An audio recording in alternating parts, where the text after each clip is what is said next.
Magandang umaga po. Ako po si Brother Arnold, ang inyong muling mga kasalo upang magkapet, pandasal. Noong makalawa lang po ay nagdiwang po ako ng aking karawan. May ilang pong mga mapamahiin na nakapagtanong sa akin kung hindi ba't malas daw ang ipinanganak sa panahon ng Kwaresma. Malas? Ang tanong ko naman po, pag naniniwala tayong hindi tayo kinalilimutan at pinababayaan ng ating Panginoon, maniniwala pa ba naman tayo sa malas?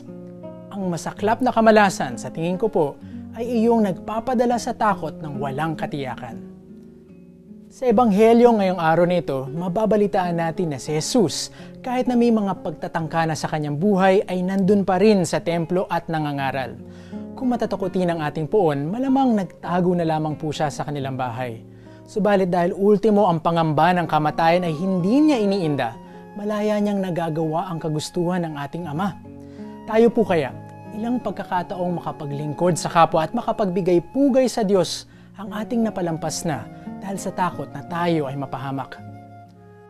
Bagamat walang taong tunay na walang kahit na anong takot, mainam na malaman natin na ang labis na pagkatakot dahil sa pamahiin o kung sa kung ano paman ay malaking hadlang upang tayo ay tunay na makapamuhay ng tama.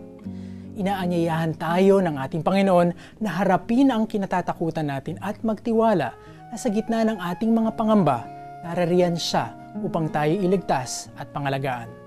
Manalig tayo kaibigan, hindi niya tayo pababayaan. Siya nawa.